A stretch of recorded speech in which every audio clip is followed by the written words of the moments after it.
Halo adik-adik, selamat hari Minggu, selamat bertemu kembali. Hari ini kita akan bersama-sama kebaktian sekolah minggu kita hari ini. Kita bersyukur kepada Tuhan untuk kebaikan Tuhan, kasih setia Tuhan, sehingga kita hari ini masih bisa bersama-sama meskipun tidak di satu tempat, tetapi kita masih bisa bersama-sama untuk memuji dan memuliakan nama Tuhan. Mari sama-sama kita memuji nama Tuhan dengan pujian Bapa Engkau sungguh baik sebagai ucapan syukur akan kebaikan Tuhan dalam hidup kita.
Mari sama-sama kita berdoa untuk mengawali ibadah sekolah minggu kita hari ini. Mari kita berdoa. Seperti lagu yang sudah kami naikkan Bapa, kami sungguh berterima kasih karena Tuhan baik dalam hidup kami. Tuhan memberikan apa yang tidak layak kami terima. Tuhan memberkati kami, memberkati keluarga kami, memberkati orang tua kami. Kami sungguh bersyukur untuk kebaikan Tuhan dalam hidup kami. Dan saat ini Tuhan, kami bersama-sama ingin memulai sekolah minggu kami. Tuhan, kiranya Engkau memberkati kami supaya kami bisa duduk tenang, fokus, beribadah kepada Tuhan, dan nanti kami juga bisa mendengarkan firman Tuhan dengan baik. Terima kasih ya Tuhan, inilah doa kami di dalam nama-Mu Tuhan kami Yesus Kristus. Kami berdoa dan bersyukur. Haleluya. Amin. Halo adik-adik, berjumpa lagi dengan Lause ya. Hehe. 2 minggu lalu kita ketemu, hari ini kita ketemu lagi. Nah, hari ini kita akan mendengarkan cerita tentang perjalanan Tuhan Yesus menjelang hari-hari terakhirnya. Nah, hari-hari terakhirnya ini itu maksudnya adalah hari-hari menjelang ia disalibkan, mati di atas kayu salib ya. Nah, tema cerita kita hari ini adalah Yesus diurapi di Betania. Bahan cerita terambil dari Yohanes 12 pasal 12 ayat 1 sampai 8. Nah, berbeda dari sebelum-sebelumnya, biasanya kan Lose minta video di pause nih untuk baca Alkitab. Nah, berhubung ini ayatnya nggak terlalu panjang, ayat 1 sampai 8, jadi Lose rasa mungkin kita juga bisa membaca bersama-sama kali ini gitu. Jadi mungkin kalian ambil waktu dulu untuk buka Alkitab, Yohanes 12 ayat 1 sampai 8. Setelah itu mari kita membacanya bersama-sama. Oke, kita baca ya. Dengan judul perikop Yesus diurapi di Betania. 6 hari sebelum Paskah, Yesus datang ke Betania, tempat tinggal Lazarus yang dibangkitkan Yesus dari antara orang mati. Di situ diadakan perjamuan untuk dia dan Marta melayani. Sedang salah seorang yang turut makan dengan Yesus adalah Lazarus. Maka Maria mengambil setengah kati minyak narwastu murni yang mahal harganya, lalu meminyaki kaki Yesus dan menyekanya dengan rambutnya, dan bau minyak tersemerbak di seluruh rumah itu. Tetapi Yudas Iskariot, seorang dari murid-murid Yesus yang akan segera menyerahkan dia, berkata, "Mengapa minyak narwastu itu tidak dijual 300 dinar dan uangnya diberikan kepada orang-orang miskin?" Hal itu dikatakannya bukan karena ia memperhatikan nasib orang miskin, melainkan karena ia adalah seorang pencuri. Ia sering mengambil uang yang disimpan dalam kas yang dipegangnya. Maka kata Yesus, "Biarkanlah dia melakukan hal ini mengingat hari penguburanku. Karena orang-orang miskin selalu ada pada kamu, tetapi aku tidak akan selalu ada pada kamu." Nah, di awal cerita kita diingatkan tentang Lazarus yang sudah Tuhan Yesus bangkitkan dari antara orang-orang mati gitu. Mungkin adik-adik pernah mendengar cerita tersebut ya sebelum-sebelumnya. Nah, saat ini di dalam cerita ini diceritakan bahwa Tuhan Yesus berkunjung ke rumahnya si Lazarus itu yang sudah pernah dia bangkitkan itu. Nah, dan dia berkunjung 6 hari sebelum Paskah. Mungkin adik-adik juga tahu hari Paskah itu adalah hari menjelang hari kematian Yesus gitu. Jadi menjelang hari kematiannya dia ke situ berkunjung. Nah, pada saat itu diadakan perjamuan di rumahnya si Lazarus. Dan di kesempatan tersebut juga Maria meminyaki kaki Yesus dengan setengah kati. Setengah kati itu waktu cari-cari konverternya di internet itu kira-kira 250 gram gitu. Jadi kurang lebih 250 gram minyak tersebut bobotnya. Kaki Yesus diminyaki dengan minyak tersebut. Nah, lalu menyekanya dengan rambutnya. Minyak narwastu itu tuh harganya sangat mahal saat itu. Harga mungkin minyak yang paling mahal. Kata Yudas dalam ceritanya harganya bisa mencapai 300 dinar. 300 dinar. Mungkin sedikit gambaran 300 dinar sebanyak apa sih? 2 minggu lalu waktu Lose cerita, Lose kan sudah bilang kalau misalnya waktu itu upah pekerja adalah 1 dinar selama bekerja 1 hari gitu. Bekerja selama 1 hari akan diupah 1 dinar. Jadi kalau misalnya 300 dinar, ya itu kira-kira bekerja selama 300 hari. Iya dong, 300 hari, karena 300 dinar. Dan kalau kita bilang 30 hari sama dengan 1 bulan, jadi 300 hari sama dengan 10 bulan. Oke, mari kita lihat di konteks Indonesia sekarang. Kalau misalnya upah seorang pekerja setiap bulannya bisa sampai 4 juta, let's say lah 4 juta gitu. Jadi 300 dinar itu yang 10 bulan dapatnya itu setara dengan 40 juta. Wow, kalau itu harga untuk sebuah minyak, itu tentu harga yang sangat fantastis gitu untuk sebuah minyak yang hanya 250 gram. Dan itu adalah minyak yang diminyaki di kaki Yesus. Gitu. Nah, minyak tersebut digunakan untuk meminyaki kaki Yesus dan itu Maria melakukan itu adalah sungguh pengorbanan yang besar dong. Karena ya itu harga minyaknya bukan minyak yang bisa gampang didapat gitu dan harganya memang mahal banget. Nah, kenapa mungkin muncul pertanyaan, kenapa Maria melakukan hal tersebut? Harus dengan minyak tersebut gitu. Kenapa nggak minyak lain gitu? Mungkin ada minyak goreng mungkin di dapur gitu. Nah, alasannya adalah itu tuh seperti ucapan syukur Maria kepada Tuhan Yesus untuk apa yang Tuhan Yesus lakukan gitu. Kalau misalnya muncul pertanyaan, emang apa sih yang Tuhan Yesus lakukan? Ya, yang Tuhan Yesus lakukan dalam hidup Maria yang waktu itu nyata, itu adalah salah satu membangkitkan Lazarus dari antara orang-orang mati gitu. Dan dalam kehidupan adik-adik semua, apa yang Tuhan Yesus lakukan, sepertinya Lose nggak perlu menyampaikan lagi, kalian pasti sudah tahu apa yang sudah Tuhan Yesus lakukan dalam hidup kalian gitu. Nah, adik-adik mungkin ada dari kita yang berpikir bahwa yang dilakukan Maria ini sedikit pemborosan, maybe. Nah, buat apa sih memakai minyak yang mahal seperti itu? Mungkin untuk ucapan syukur oke, tapi buat apa gitu sampai semahal itu? Nah, pandangan seperti itu tuh sama dengan si Yudas. Yudas malah berpikir begini. Dalam cerita kita, sebentar, kalian perlu tahu Yudas. Di dalam ayat ini dikasih tahu dengan jelas siapa itu Yudas. Coba kalian perhatikan ayat 4. Dibilang, tetapi Yudas Iskariot, seorang dari murid-murid Yesus yang akan segera menyerahkan dia. Dari sini tuh Yudas sudah kelihatan, sudah diceritakan kalau Yudas itu adalah pengkhianat nantinya. Jadi ya jelas banget di ayat 4 itu. Nah, si Yudas ini yang diceritakan tadi itu nantinya akan mengkhianati Yesus. Nah, dia malah bilang ke Maria, kenapa minyak itu nggak dijual? Nanti duitnya dibagikan kepada orang miskin. Tapi kamu tahu kalau dia itu adalah seorang pencuri. Nah, jadi istilahnya kalau misalnya minyak itu berhasil dijual dengan harga 300 dinar itu, nanti ya cara selanjutnya adalah bukan membagikan kepada orang miskin, tapi dia akan cari cara untuk mencurinya mungkin, maybe. Nah, tapi apa kata Yesus? Biarkanlah dia melakukannya. Kira-kira kenapa Yesus bilang seperti itu? Jawabannya itu sederhana. Karena satu adalah Tuhan Yesus Maha tahu. Tuhan Yesus tahu kenapa Maria melakukan itu. Tuhan Yesus tahu kenapa Maria melakukan itu.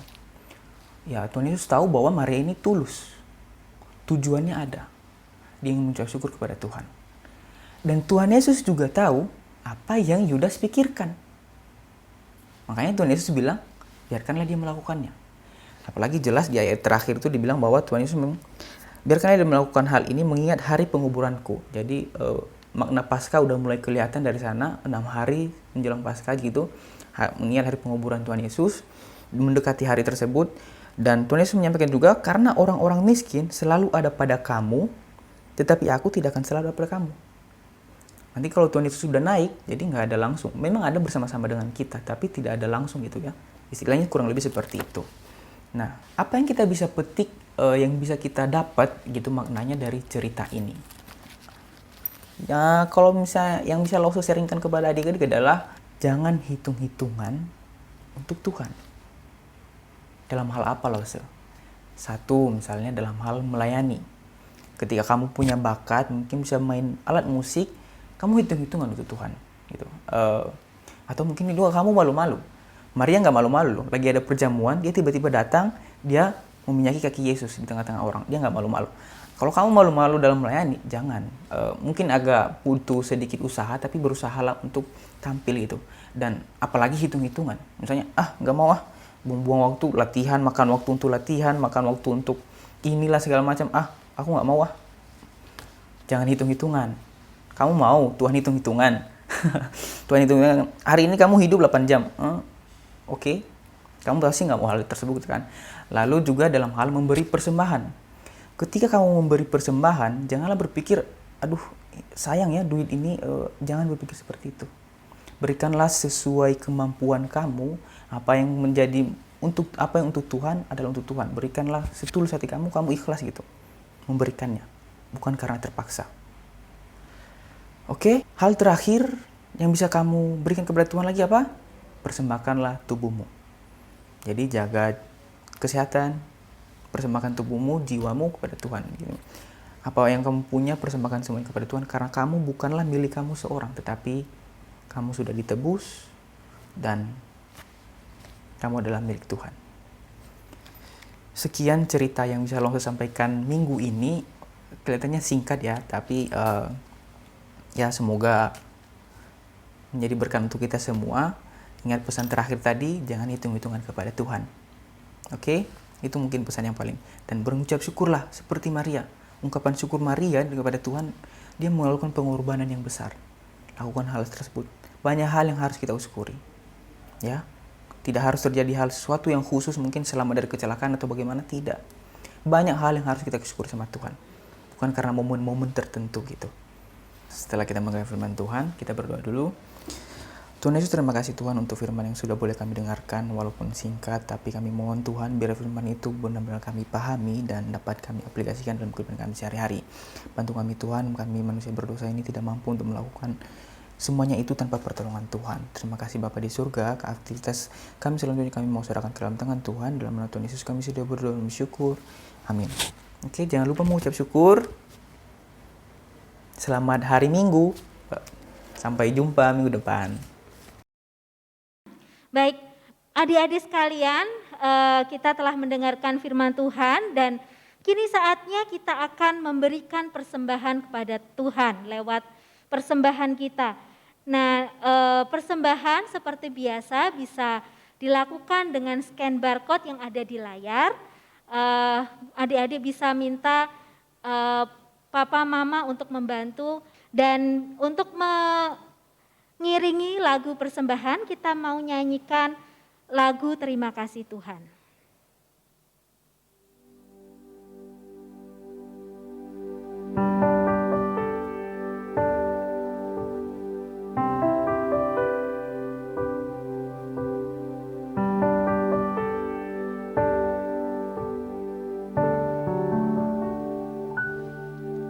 Terima kasih Tuhan untuk kasih setiamu yang ku alami dalam hidupku. Terima kasih Yesus untuk kebaikanmu sepanjang hidupku. Terima kasih Yesusku buat anugerah yang kau beri, sebab hari ini Tuhan adakan syukur bagimu. Sekali lagi terima kasih Tuhan. Terima kasih Tuhan untuk kasih setiamu yang ku alami dalam hidupku. Terima kasih Yesus untuk kebaikanmu sepanjang hidupku. Terima kasih Yesusku buat anugerah yang kau beri, sebab hari ini Tuhan adakan syukur bagimu.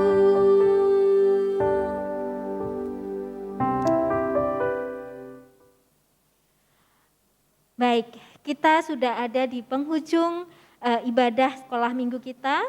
Kita akan mengakhiri ibadah ini, kita akan pulang ke kehidupan kita masing-masing, meskipun adik-adik udah di rumah ya. Tapi kita akan menutup kebaktian kita hari ini dengan pujian Bapa terima kasih.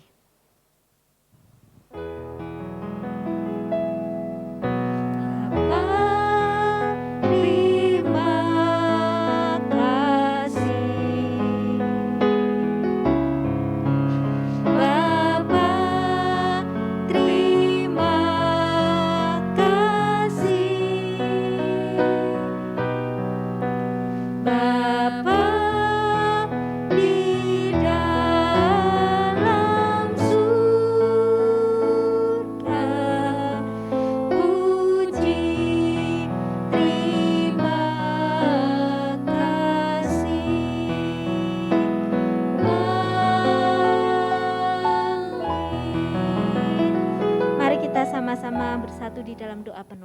Mari kita berdoa. Bapa, terima kasih karena sepanjang ibadah ini Tuhan memberkati kami. Tuhan memberkati Lause yang sudah menyampaikan firman Tuhan. Kiranya firman tadi bisa kami ingat dan bisa terus kami lakukan di dalam kehidupan kami. Tuhan, kami juga mohon penyertaan dan perlindungan Tuhan untuk 1 minggu ke depan dan untuk selama-lamanya, supaya kami bisa terus beraktivitas dengan baik, dan lebih dari itu kami terus bisa memuji dan memuliakan Tuhan lewat kehidupan kami. Terima kasih ya Tuhan, di dalam nama-Mu Tuhan kami Yesus Kristus kami berdoa dan bersyukur. Haleluya, amin. Sampai ketemu di minggu yang akan datang. Selamat hari Minggu. Dah.